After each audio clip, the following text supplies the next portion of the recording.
Captain Zephyr's forearms trembled as she watched the tactical display. Red markers spread across the holographic map like a disease, each one representing another star system consumed by the void swarm. 17 civilizations had already fallen. 17 worlds that had existed for millions of years, reduced to empty space and drifting debris in just 3 months. "Status report," she commanded, her voice carrying across the bridge of the Altarian flagship Peaceful Dawn. The bridge crew, a mix of different species from across the Galactic Federation, worked quietly at their stations. Their faces showed the same expression that had become common throughout Federation space, barely controlled panic. Lieutenant Kess, a Vorthon with pale blue skin and large, dark eyes, looked up from his console. "The swarm has entered the Cygni sector. Early estimates suggest they will reach Cygni Prime within 6 standard cycles." Zephyr closed her eyes. Cygni Prime housed over 2 billion beings. It was one of the Federation's most beautiful worlds, known for its floating crystal cities and peaceful philosophy. The thought of those gentle people facing the swarm made her stomach twist. "What about the evacuation?" she asked. "Proceeding as fast as possible, Captain, but we can only move a fraction of the population before the swarm arrives. Most will have to shelter in place and hope the planetary shields hold." Both Zephyr and Kess knew the shields would not hold. No planetary defense had stopped the swarm yet. The creatures seemed to absorb energy weapons, and conventional attacks barely slowed them down. They moved through space like a living tide, consuming everything in their path. "Admiral Keth wants to speak with you," announced Communications Officer Dren, a reptilian saurian whose scales had turned a worried shade of gray. The holographic image of Admiral Keth appeared in the center of the bridge. The elderly Altarian looked exhausted. His usually bright purple skin had faded to a dull violet, and his 4 eyes were bloodshot from lack of sleep. "Zephyr, we need to talk about the emergency beacon." "Sir, the Federation Council has approved it. We are authorized to send a distress call on all frequencies to any civilization that might hear us." Zephyr felt a chill run through her body. The emergency beacon was a last resort, used only when the Federation faced extinction. It would broadcast their location, technology signatures, and weaknesses to anyone listening.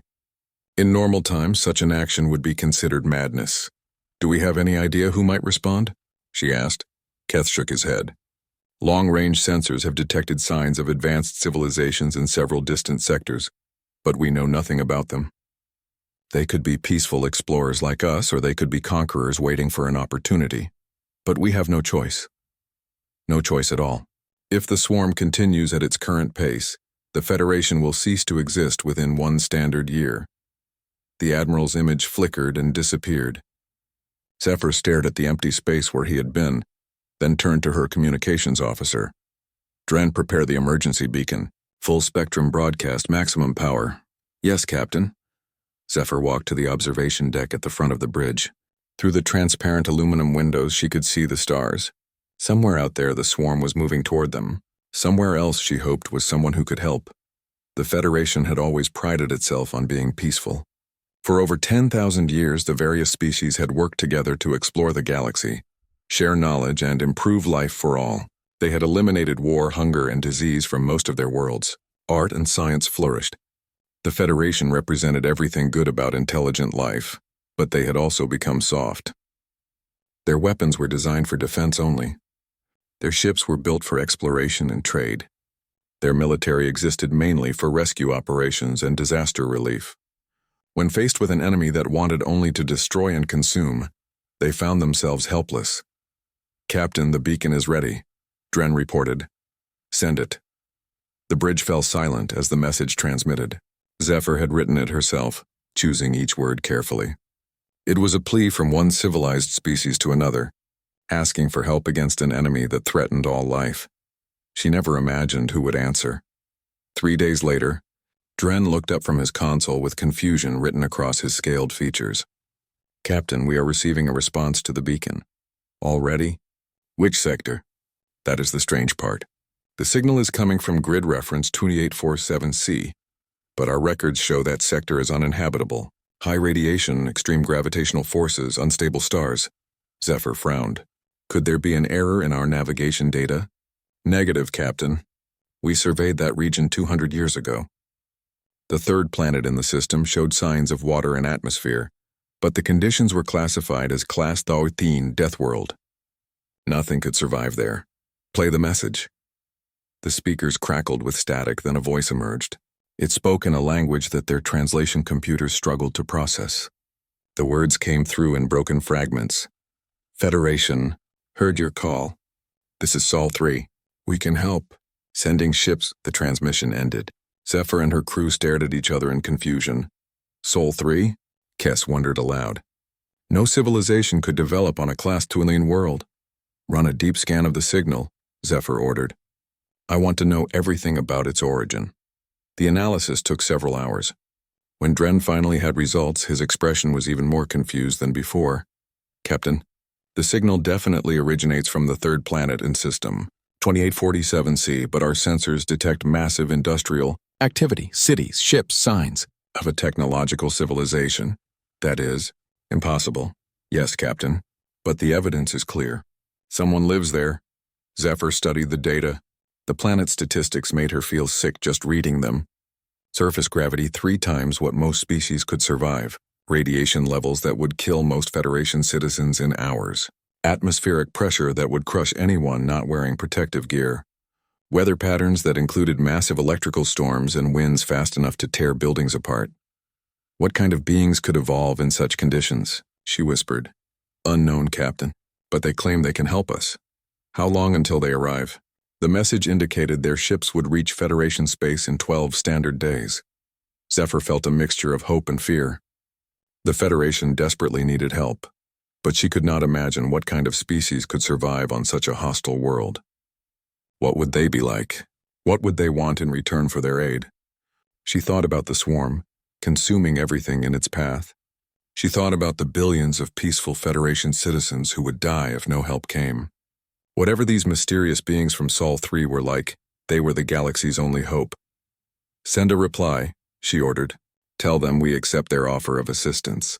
Provide them with navigation data to reach our core system safely. Yes, Captain. As the message transmitted into the void, Zephyr wondered if she had just saved the Federation or doomed it. In 12 days, she would find out what kind of creatures could call a Class 13 Deathworld home. She had no idea that she was about to meet humanity. Commander Sarah Chen stood on the bridge of the UES Indomitable as it dropped out of faster-than-light travel. The main screen showed a sight that took her breath away. A massive space station that looked more like a work of art than a military installation. Graceful curves and flowing lines formed a structure that seemed to dance among the stars. Well, that's definitely not built for war, commented Lieutenant Rodriguez from the tactical station. Sarah nodded. The Federation station was beautiful, but it looked fragile. She could see no obvious weapons, no armor plating, no defensive positions. It was the kind of structure that could only exist in a place where war was unknown. Captain Torres, are you seeing this? She asked through the communications link to the fleet commander. Copy that, Sarah. Looks like we're dealing with a very peaceful species. Almost too peaceful. The human fleet consisted of 12 ships, not large by Earth standards, but heavily armed and built for combat. Each vessel bore the scars of previous battles. Patched hull plating and replaced sections that told stories of survival against impossible odds. Commander Chen, we are receiving a transmission from the station, reported Communications Specialist Park. Put it through. The main screen changed to show a being unlike anything Sarah had ever seen. It had 4 arms, purple skin, and 4 large eyes arranged around its head. It wore flowing robes that seemed to shimmer with their own light. Greetings, beings from Sol 3. I am Captain Zephyr of the Galactic Federation. We are grateful beyond words that you have come to help us. Sarah studied the alien's appearance. It looked elegant and refined, but also soft. There was something in its eyes that reminded her of a prey animal, always alert, always ready to run.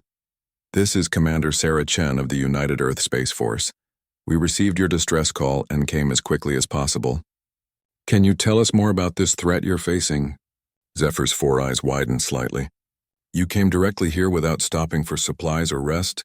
The journey from your system should have taken considerable time. We made the trip in 8 days. We pushed our engines hard and brought everything we needed with us. 8 days? Zephyr looked confused. Our calculations suggested the journey would take at least 15 days even for our fastest ships. Sarah raised an eyebrow. How fast are your fastest ships? The newest Federation vessels can achieve 0.75 light speed. Lieutenant Rodriguez whistled softly. 0.75? Our slowest transport does better than that. Sarah shot him a warning look, then turned back to the screen. Captain Zephyr, we should probably meet in person to discuss the situation. Can you accommodate a human delegation? Of course. However, I must ask. Your home planet is listed in our records as uninhabitable. Class 2 in Deathworld classification. How is it possible that you developed a spacefaring civilization there? Sarah paused. She had expected this question, but she still was not sure how to answer it. How do you explain to someone that your uninhabitable world was just home? I think that might be easier to explain in person. We'll take a shuttle over. An hour later, Sarah and her team stepped off their shuttle into the Federation station's docking bay. The artificial gravity felt wrong, too light, like walking on the moon. The air was thin and had a strange, sweet smell that made her slightly dizzy. Captain Zephyr waited to greet them with a small group of other aliens. Sarah counted at least 6 different species, all of them looking delicate and graceful. None showed any obvious signs of being adapted for combat or harsh conditions.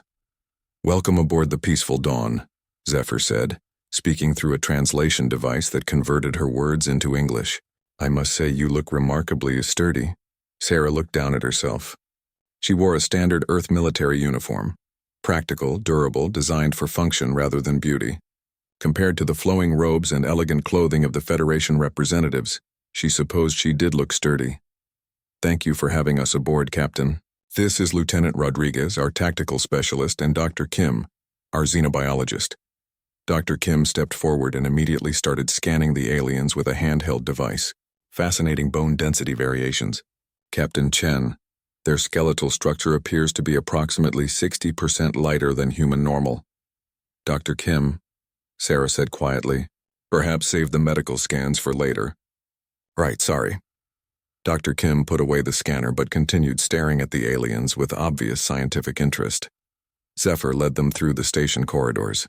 Everything was smooth curves and soft lighting. The walls displayed moving patterns of color that seemed designed to be calming. Soft music played in the background. Your ship is quite different from our vessels, Zephyr observed as they walked. Much more angular. And we detected very dense materials in its construction. Earth ships are built to survive, Rodriguez said.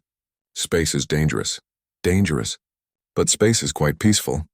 The only hazards are occasional asteroid fields and solar radiation, both easily avoided with proper navigation. Sarah and Rodriguez exchanged glances. She was starting to understand why the Federation was having trouble with this swarm threat. They entered a large conference room, where more Federation representatives waited. A holographic display in the center showed a map of local space with red areas marking swarm territory. This is Admiral Keth, Zephyr said, indicating an older alien who looked like an aged version of herself. He will brief you on the swarm threat.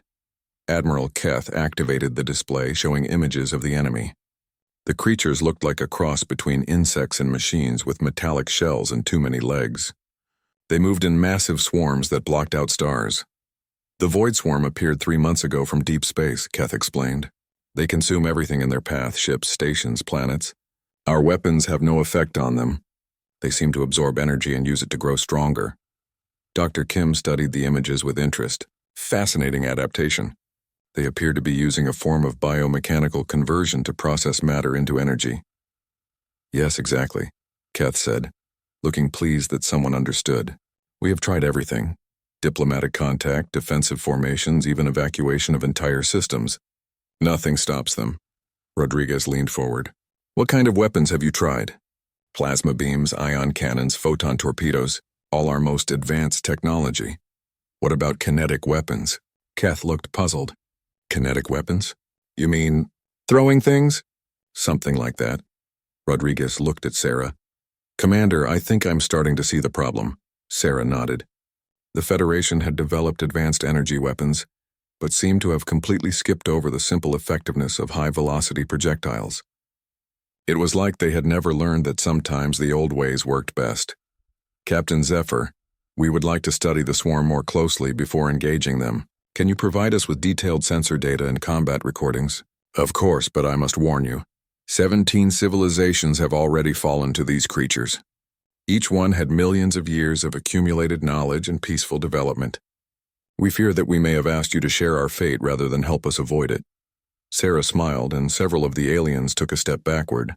They seemed frightened by the expression, as if her smile showed too many teeth.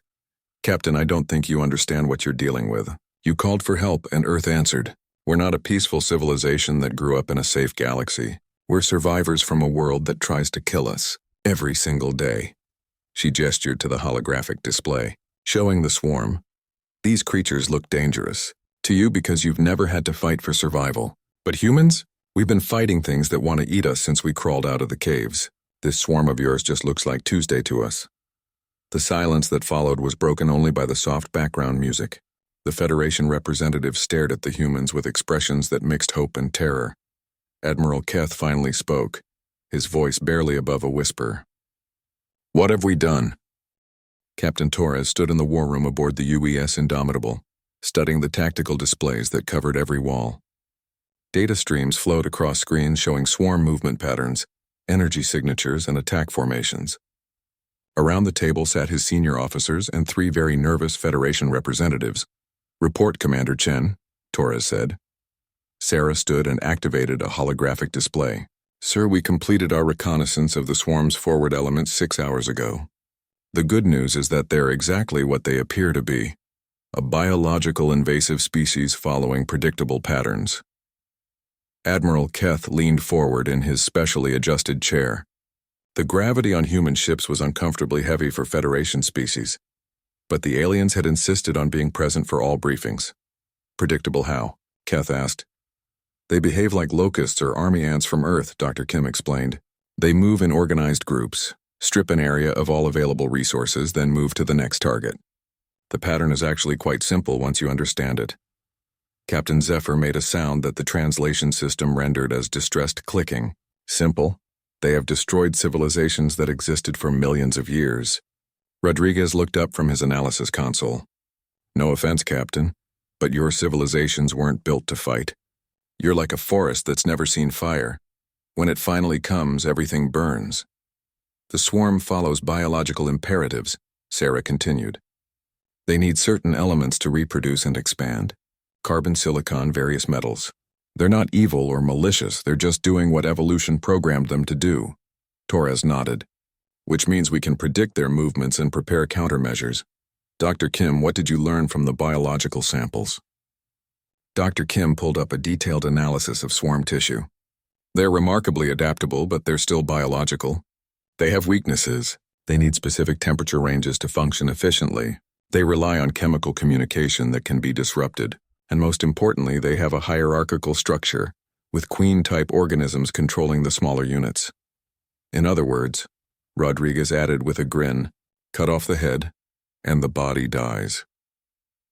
The Federation representatives looked horrified by the casual way the humans discussed killing. Captain Zephyr spoke up, her voice shaking slightly. Surely there must be a peaceful solution. Could we not communicate with them? Find some way to coexist? Torres and his officers exchanged glances. The question seemed to genuinely puzzle them. Captain, Torres said gently, these creatures have consumed 17 of your worlds. They don't communicate, they don't negotiate, and they don't leave survivors. They're a threat to all biological life in the galaxy. But to simply destroy them is the only logical response, Dr. Kim finished. This is basic ecology. When an invasive species threatens an ecosystem, you eliminate it before it causes permanent damage. Admiral Keth shifted uncomfortably. Your species speaks of destruction very casually. Our species has been dealing with things that want to kill us for 200,000 years, Sarah replied. We learned early that sometimes survival requires making hard choices. Torres activated another display showing the human fleet's current status. Let's discuss our operational plan. We have 12 ships, but they're designed for combat in hostile conditions. Our weapon systems are primarily kinetic-based, which should be more effective than energy weapons against these creatures. Kinetic weapons, Keth repeated slowly. You mean projectiles? Physical ammunition. Among other things, Rodriguez said. Railguns, missile systems, and good old-fashioned explosive charges. Sometimes the simplest solutions work best. But surely your technology is more advanced than throwing rocks. Torres smiled. Admiral, we learned long ago that a big enough rock thrown fast enough can solve most problems. The human captain activated a new section of the display showing battle plans. The Federation representative studied the tactical formations with growing alarm. These formations, Zephyr observed, they seem designed to minimize your losses while maximizing damage to the enemy. That's the point of tactics, Sarah said. But what about preserving the swarm creatures for study? What about minimizing ecological damage to affected systems? The humans stared at her. Rodriguez was the first to speak. Captain, with respect, you're thinking like prey. We're predators. When something threatens our territory, we don't study it. We eliminate it. Dr. Kim pulled up biological data on human evolution. Perhaps it would help if you understood our background. Humans evolved on a world where everything was trying to kill us. Our food fought back. Our weather could destroy cities. Our planet's surface was constantly changing due to geological activity. The display showed images of Earth, volcanic eruptions, massive storms, predatory animals, disease outbreaks. We survived by becoming the most dangerous thing on our planet, Kim continued. We learned to work together to use tools to adapt faster than our environment could kill us. Keth studied the images with growing horror. How many humans die each year from natural causes on your world? Natural disasters? Maybe a few 100,000 globally, Torres said. It used to be worse before we developed early warning systems. A few 100,000? Zephyr's 4 eyes went wide. Every year? That's a good year, Rodriguez added helpfully. The Federation representatives sat in stunned silence. Finally, Admiral Keth spoke. Your entire species lives under conditions that would be classified as a constant emergency for any Federation world. We call it Tuesday, Sarah said, repeating the phrase that had become popular among the human crew. Torres pulled up the final phase of their operational plan. Here's what we're going to do. We'll establish a defensive perimeter around Federation core worlds, then systematically eliminate swarm clusters starting with their forward elements. You make it sound simple, Keth said. It is simple. That doesn't mean it'll be easy. Torres highlighted specific ship assignments. We'll use a combination of long-range kinetic bombardment and close-quarters combat to disrupt their formations. Close-quarters combat? Zephyr sounded faint. You mean boarding their ships? Sometimes that's the most effective approach, Rodriguez confirmed. Get inside, plant some charges, and let physics do the rest. But that's incredibly dangerous. So is letting them consume the galaxy, Torres replied. Sometimes you have to accept risk to achieve victory. Dr. Kim activated one more display showing projected casualty rates. Based on our analysis, we estimate we can eliminate the current swarm infestation with acceptable losses. What do you consider acceptable? Keth asked quietly. 10 to 15% casualties, Torres said. Maybe 20% if we're unlucky. The silence that followed was deafening. The Federation representatives looked like they were in shock. You're willing to accept that thousands of your people might die? Zephyr whispered. To save billions of Federation citizens? Absolutely, Torres leaned forward. Captain, this is what humans do. We fight, we die. We protect those who can't protect themselves. It's not pretty, but it's necessary. Admiral Keth stood slowly, his legs shaking in the heavy gravity. We asked for help from civilized beings. Instead, we received aid from warriors who consider mass death an acceptable cost of victory. With respect, Admiral, Sarah said, civilized beings are only possible because warriors stand ready to protect them. You've lived in peace for 10,000 years because nothing threatened you. Now something does, and you need people who know how to fight. Torres stood as well. We'll begin combat operations in 18 hours. I suggest your ships maintain a safe distance and be ready to provide evacuation support if needed. As the Federation representatives left the war room, their faces showed a mixture of gratitude and terror. They had asked for salvation and received it, but they were beginning to understand that salvation sometimes came with teeth. Rodriguez watched them go, then turned to Torres. Think they'll ever trust us after this is over? Torres considered the question. They don't have to trust us. They just have to survive long enough to decide whether they want to. Outside the viewport, stars twinkled peacefully in the void, unaware that humanity was about to teach the galaxy what war really meant. The UES Indomitable shuddered as its railguns fired another volley into the swarm formation. Captain Torres gripped his command chair as the ship rolled to avoid a cluster of biomechanical creatures that moved like angry hornets through space. "Target the larger organisms," he ordered. Dr. Kim's analysis shows they're the command units. On the main screen, the battle raged across 3 dimensions. Human ships moved in tight formations, their angular hulls gleaming under the light of distant stars. Against them, the swarm flowed like a living tide, millions of creatures that moved with purpose and coordination. "Sir, the Defiant is requesting permission to ram that cluster at Grid 77, reported Communications Officer Martinez. "Denied. Tell Captain Walsh to use missiles from range." Torres watched as the Defiant launched a spread of nuclear-tipped missiles into the swarm formation. The detonations created brief stars in the darkness, and when the light faded, thousands of creatures floated dead in space. "Admiral Keith is requesting an update," Martinez continued. Torres glanced at the tactical display showing Federation ships maintaining position far from the battle. The aliens had insisted on observing the engagement, but they kept their vessels at what they considered a safe distance, nearly a full light minute away. "Tell the Admiral we're proceeding as planned. Estimated completion in 4 hours." Commander Chen's voice crackled over the communication system from the UES Valiant. "Captain, we're seeing some interesting behavior patterns. The swarm is adapting to our kinetic weapons faster than expected." "How fast?" "They've developed some kind of ablative armor plating in the last hour. Their casualties are dropping." Torres frowned. The swarm's ability to adapt was one of the things that made them dangerous, but this was faster than anyone had predicted. "Dr. Kim, are you monitoring this?" "Yes, sir. Remarkable evolutionary speed. They're using the metal from destroyed Federation ships to create defensive adaptations." Kim's voice carried a note of scientific excitement that seemed inappropriate for a battle. "It's actually quite elegant from a biological standpoint. Can we counter it?" "Already working on it, sir. If they're adapting to kinetic impacts, we need to change our approach." Lieutenant Rodriguez looked up from his tactical station. "Sir, the Warrior is reporting that swarm creatures are attempting to board them." "Status?" "Marine teams have engaged the boarders. Early reports suggest the creatures are not adapting well to close-quarters combat." Torres nodded. Humans had extensive experience with close-quarters fighting, both against each other and against Earth's various predators. It made sense that the swarm would be less effective in confined spaces. "All ships implement Protocol Darwin, switch to variable yield weapons, and prepare for boarding operations."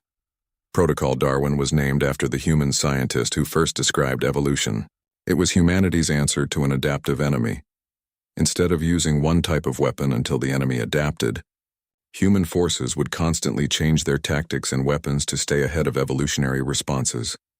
On the main screen, Torres watched as human ships changed their attack patterns. Some switched to plasma weapons, others to particle beams, while a few began launching boarding pods directly at swarm clusters. "Sir, the Federation ships are moving closer," Martinez reported. "Admiral Keth says they want to provide support. Tell them to maintain distance. This is about to get messy." The first boarding pod reached its target, a massive swarm organism that looked like a cross between a whale and a spaceship. The pod punched through the creature's hull and released its cargo of human marines in powered armor. Commander Chen's voice came over the communication system again. "Torres, you need to see this. The Marines are reporting something strange inside these creatures." "Define strange. They're not just biological. There are technological components integrated into their structure, and the technology looks familiar." Dr. Kim's excited voice joined the conversation. "Captain, I'm analyzing the data from the boarding teams.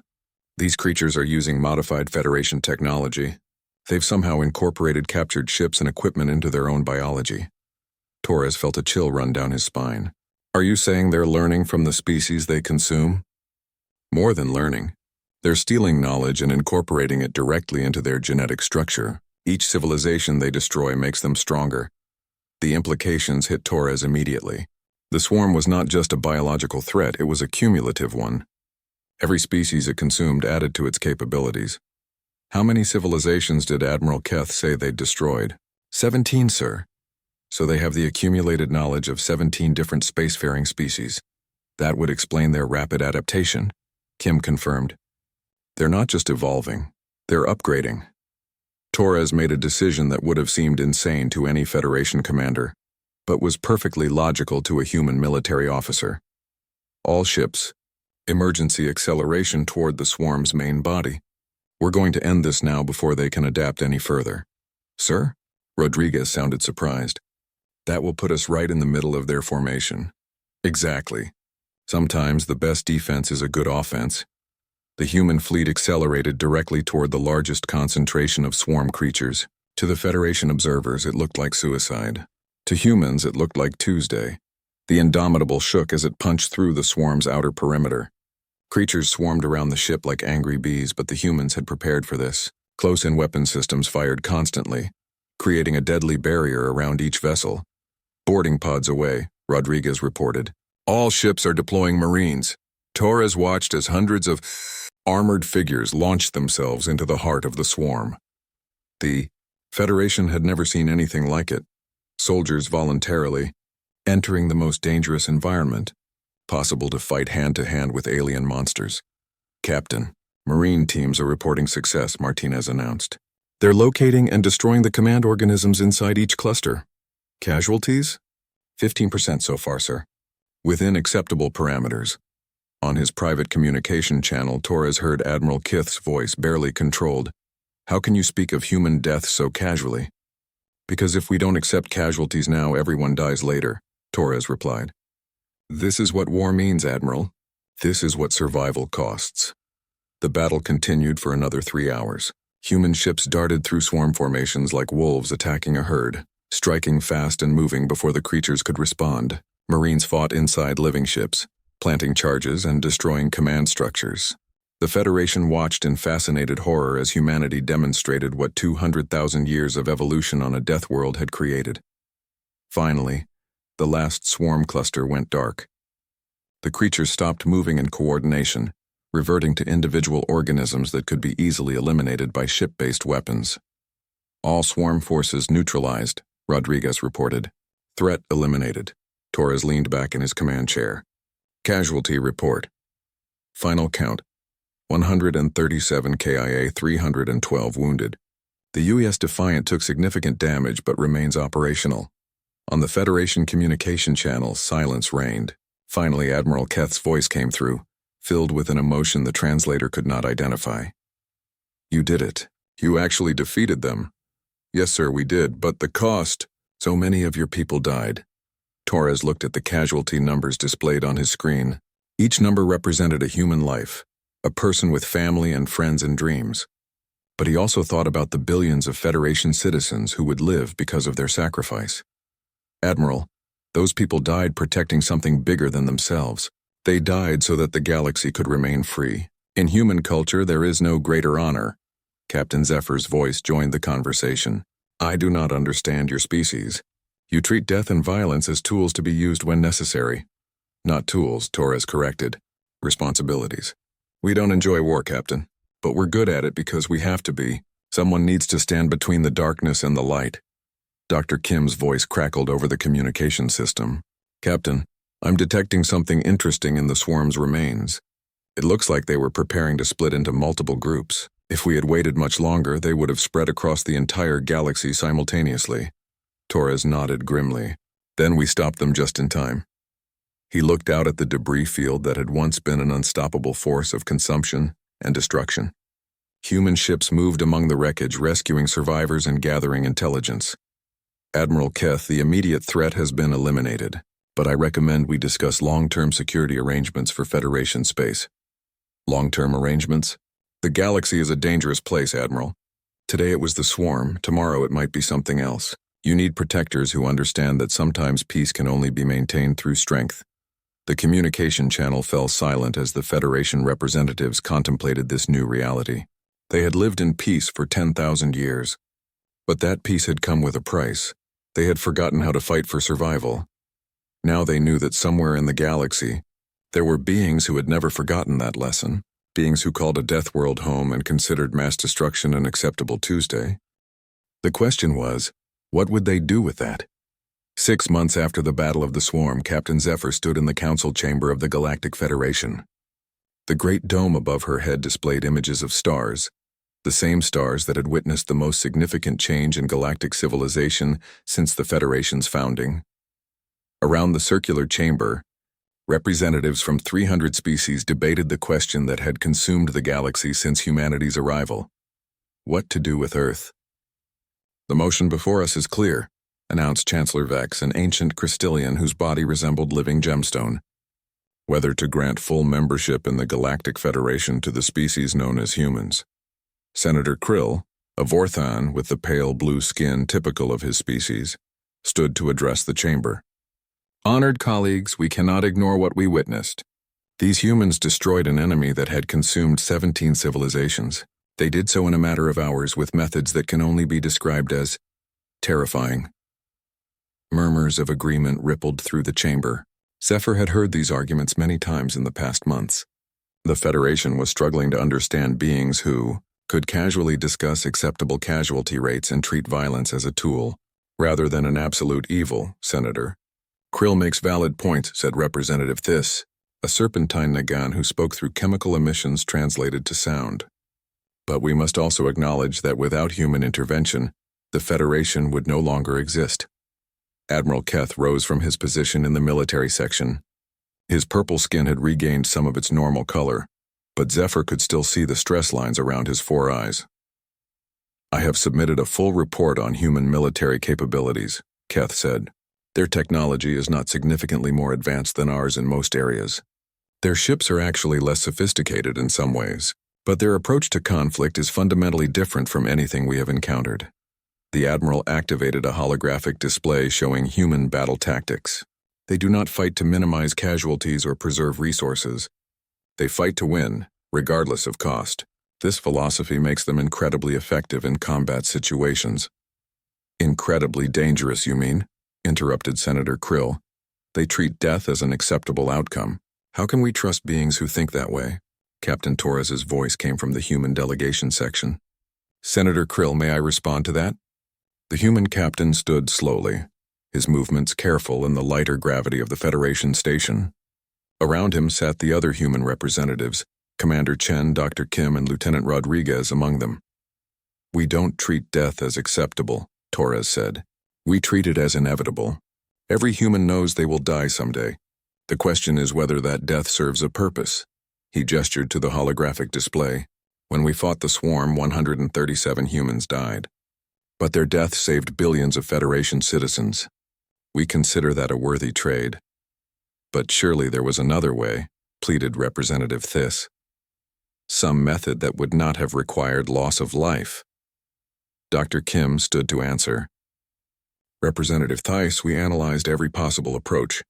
The swarm could adapt to any single strategy given enough time. The only way to defeat them was to overwhelm their adaptive capabilities with rapid, coordinated strikes.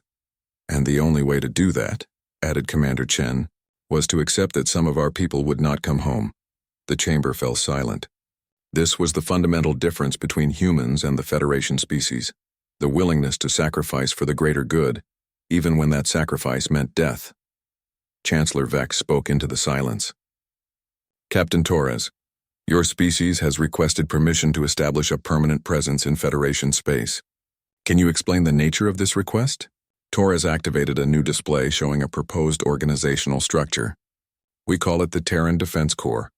It would be a joint human Federation organization dedicated to protecting civilized space from existential threats." "Existential threats like the swarm?" asked Senator Krill. "The swarm was just one example," Torres replied. "The galaxy is vast and dangerous. There are other threats out there. Rogue artificial intelligences, stellar parasites, dimensional incursions. The Federation has been lucky for 10,000 years, but luck eventually runs out." Admiral Keth leaned forward. "You speak as if such threats are common." "In our sector of space, they are," Dr. Kim confirmed. "Humans have faced 17 different extinction-level events in our recorded history. We survived them all, but only because we learned to fight." Representative Thys made a sound that the translator rendered as worried humming. "You propose to station human military forces throughout Federation space?"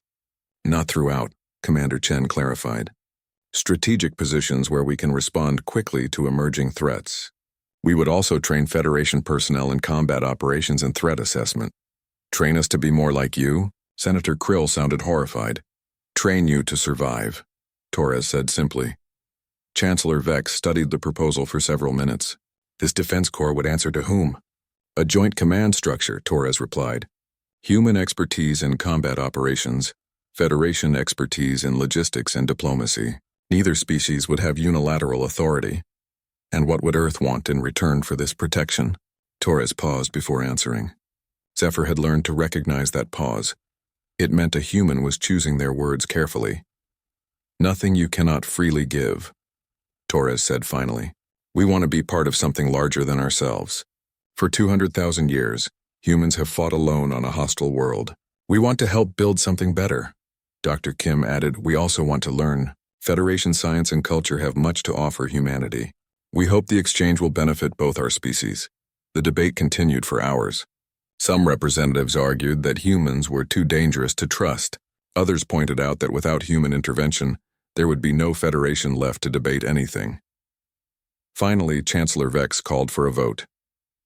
The motion is to grant conditional membership to the human species, pending establishment of the Terran Defense Corps as outlined in their proposal.